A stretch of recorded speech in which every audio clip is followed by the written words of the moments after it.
Bismillahirrahmanirrahim. Assalamualaikum warahmatullahi wabarakatuh. Kementerian Kebudayaan Belia dan Sukan dengan kerjasama Kementerian Hal Ehwal Agama menganjurkan program Wira Fajar sempena sambutan Hari Belia Kebangsaan ke-19. Program berlangsung di Masjid Az-Zakirin, Rancangan Perumahan Negara, Meragang.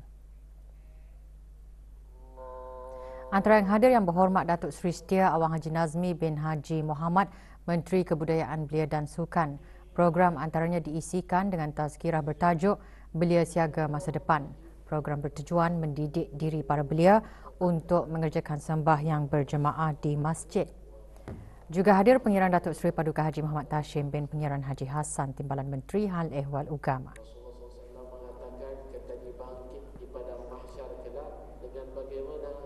Dengan keadaan bertelanjang. Tiada apa-apa. Sempena meraihkan ulang tahun ke-40 penubuhan hubungan diplomatik antara negara Brunei Darussalam dan Jepun, Kedutaan Jepun dengan kerjasama Yayasan Jepun menganjurkan Festival Filem Jepun di Times Cineplex Brakas.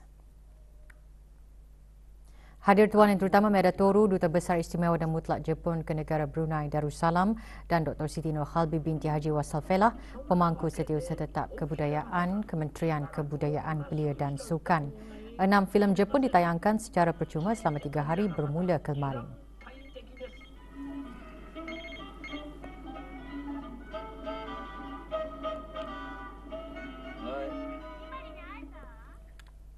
Majlis Pengundian dan Pemilihan Calon Penghulu Mukim Kilanas diadakan di Dewan Kemasyarakatan Mukim Kilanas Kampung Bengkurong, Kelmarin. Hadir yang berhormat Awang Amran bin Haji Maidin, Ahli Majlis Mesyuarat Negara. Calon tersebut ialah Awang Ahmad Husaini bin Haji Mohsin. Majlis Pengundian dan Pemilihan akan diteruskan lagi esok di tempat yang sama.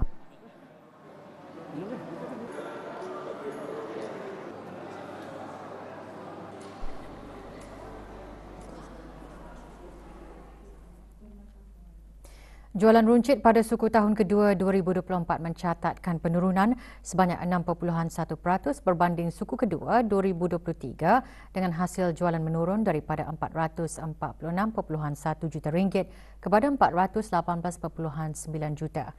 Dari segi isi padu, aktiviti jualan runcit juga mencatatkan pertumbuhan negatif sebanyak 5.9% berbanding suku kedua 2023 yang menunjukkan penurunan permintaan domestik. Penurunan hasil jualan runcit didorong oleh penurunan jualan peralatan perabot dan rumah diikuti dengan jualan peralatan elektrik dan peralatan pencahayaan isi rumah di kedai khusus, jualan di pasaraya dan jualan di gedung serbaneka.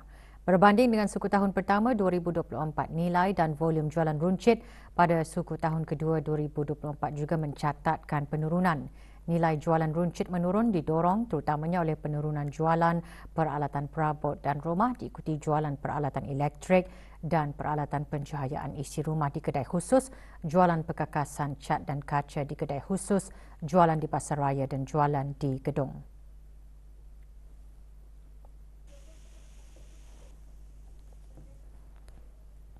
Prestasi jualan perkhidmatan makanan dan minuman menurun dengan hasil jualan juga menurun daripada RM111.5 juta kepada RM110.4 juta.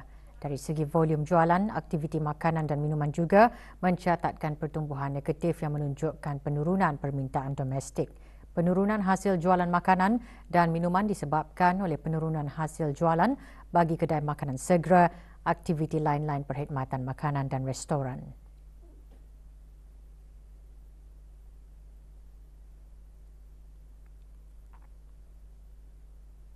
Bagaimanapun berbanding dengan suku tahun pertama 2024, nilai dan isi padu jualan perkhidmatan makanan dan minuman pada suku tahun kedua 2024 mencatatkan peningkatan.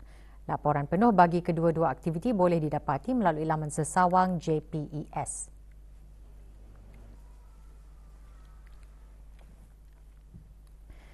Guru itu diibaratkan seperti cahaya yang menerangi kegelapan. Ia memberi petunjuk dan panduan dalam memahami apa jua ilmu yang dipelajari. Tugas sebagai guru atau pendidik bukanlah suatu tugas yang boleh dilakukan oleh semua orang. Sememangnya orang yang berkemahiran dan berkebolehan sahajalah yang dapat berbuat demikian. Dalam khutbah Jumaat bertajuk Guru Berkualiti Pemacu Transformasi Pendidikan juga menggariskan tugas guru adalah menyeluruh dalam proses pembentukan diri seseorang manusia yang menyediakan landasan atau asas kukuh sehingga anak-anak didiknya dapat mencapai kejayaan bukan sahaja dari segi pencapaian akademik, bahkan mampu membentuk insan yang mempunyai akhlak baik dan kepribadian mulia. Di dalam Islam, kedudukan guru dipandang tinggi dan mulia sesuai dengan ketinggian ilmu. Memandangkan betapa besarnya jasa seorang guru kepada masyarakat, bangsa dan negara, maka sudah sewajarnya mereka dihormati, dikasihi dan dihargai. Bahkan Islam menjanjikan ganjaran yang besar daripada Allah Subhanahu wa taala. Dalam mendidik anak bangsa, kita selaku ibu bapa dan masyarakat juga mempunyai peranan untuk berganding bahu dan bekerjasama dengan guru-guru dalam membentuk anak-anak menjadi insan yang cemerlang dan berkualiti di masa hadapan. Unit Kerohanian dan Khidmat Masyarakat Hal Ehwal Pelajar Universiti Brunei Darussalam UBD bersama Persatuan Mahasiswa UBD mengadakan program Quranic Journey, sesi tadabbur Al-Quran bertajuk Rasulullah, contoh ikutan terbaik. Program dikendalikan pada setiap Jumaat dan minggu ini diadakan sempena sambutan Maulid Nabi Muhammad SAW. Hadir Dr. Hazri bin Haji Kifli, Naib Chancellor UBD. Tadabbur Al-Quran Surah Al-Ahzab ayat ke-21 dikongsikan oleh Awang Haji Ahmad Abdul Salam bin Haji Abdul Rahman, pemangku pengarah Pusat Dakwah Islamiyah, yang antara lain menggariskan tentang akhlak Rasulullah yang sepatutnya dicontohi dan diadaptasikan dalam cara hidup setiap individu.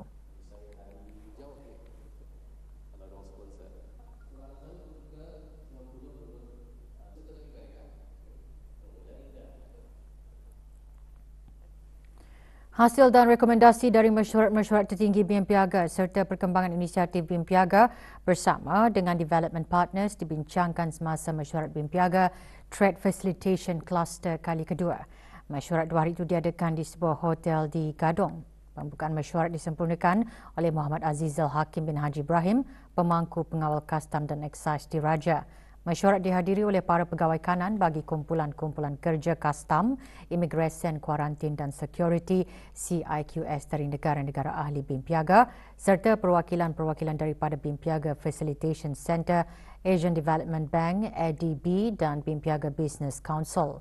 Turut dibincangkan ialah laporan-laporan kumpulan-kumpulan kerja CIQS mengenai perkembangan projek-projek di bawah bidang masing-masing dan seterusnya membincangkan perkembangan terkini ke atas kajian Koridor Ekonomi dan IMT-GT Blue Economy Strategy 2030.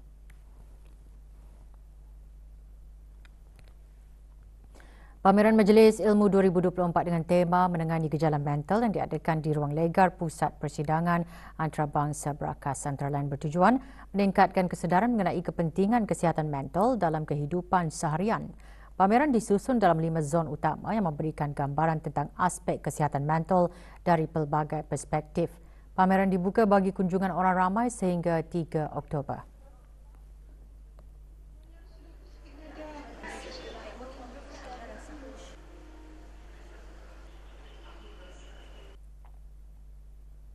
Alhamdulillah, ini sebenarnya baik. It's very useful untuk publik, untuk orang ramai. Terutamanya orang-orang yang dah mengetahui apa mengenai kesihatan mental ini kan, apa sebenarnya kesihatan mental ini. Tapi kali by having masuk dan melihat pameran-pameran ini, sebenarnya ada video apa tu kan, video klip pernah lihat kan apa tu. Jadi banyak yang boleh dipelajari. Buku menyambut Hari Keputeraan Raja dengan semangat ilal hijrah dan amalan penjagaan kesejahteraan minda dan emosi. Buku panduan doa dan zikir diterbitkan sempena sambutan ulang tahun Hari Keputeraan ke bawah Duli Yang Maha Mulia ke-78. Kedua-dua buku baru tersebut dilancarkan semasa perasmian Majlis Ilmu yang diadakan baru-baru ini. Buku menyambut Hari Keputeraan Raja dengan semangat ilal hijrah adalah hasil karya yang berhormat Bihin Datuk Seri Maharaja Datuk Paduka Seri Setia Dr. Ustaz Haji Awang Abdul Aziz bin Junid Mufti Kerajaan. Buku terbitan Jabatan Mufti Kerajaan, Jabatan Perdana Menteri bertujuan meningkatkan kefahaman mengenai semangat hijrah dan kepimpinan raja yang berdaulat.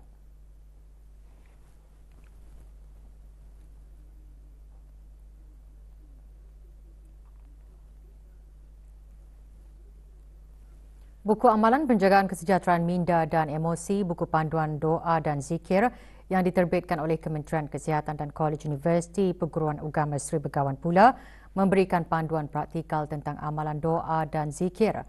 Buku ini mengandungi penerangan mengenai perkara-perkara yang menjejaskan kesejahteraan mental serta manfaat setiap doa dan zikir.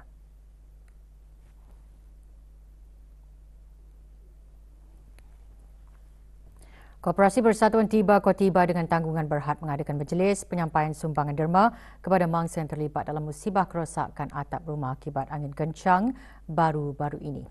Penyerahan derma disempurnakan oleh Awang Haji Matasan bin Haji Bungso, Pengerusi Ahli Lembaga Kotiba, kepada Awang Yusof bin Wahid. Majlis berlangsung di stesen minyak Koperasi Persatuan berkenaan di Kampung Salam Pigar. Bank Baiduri dianugerahkan sebagai bank terbaik oleh Euromoney tahun ketiga berturut-turut bank tersebut menerima anugerah seumpamanya. Anugerah berkenaan diterima oleh T. Eng Hui, Ketua Pegawai Eksekutif bank tersebut. Menurut Euromoney, di samping menunjukkan prestasi keuangan yang kukuh, Bank Baiduri juga komited kepada transformasi digital dengan usahanya untuk memberikan perkhidmatan perbankan yang berkembang. Majlis penyampaian anugerah diadakan di sebuah hotel di Singapura. Berikutan video yang tular di media sosial mengenai kejadian ikan yang banyak terdampar dipercayai terjadi di Kampung Pangkalan Sibabau, Mentiri. Jabatan Perikanan menjelaskan bahawa maklumat tersebut tidak benar dan disahkan berlaku di luar negara. Setakat ini, perairan negara bebas daripada kejadian air kemerah-merahan dan ikan-ikan kecil seperti tamban, aur-aur dan pusu adalah selamat untuk dimakan. Orang ramai dan para nelayan dinasihatkan agar tidak berasa cemas atau bimbang dengan insiden tersebut.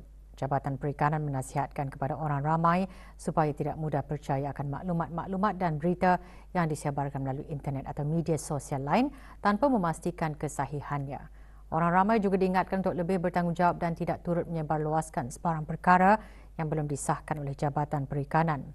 Pertanyaan lanjut hubungi talian 277-0068 semasa waktu bekerja atau email inquiry@fisheries.gov.bn.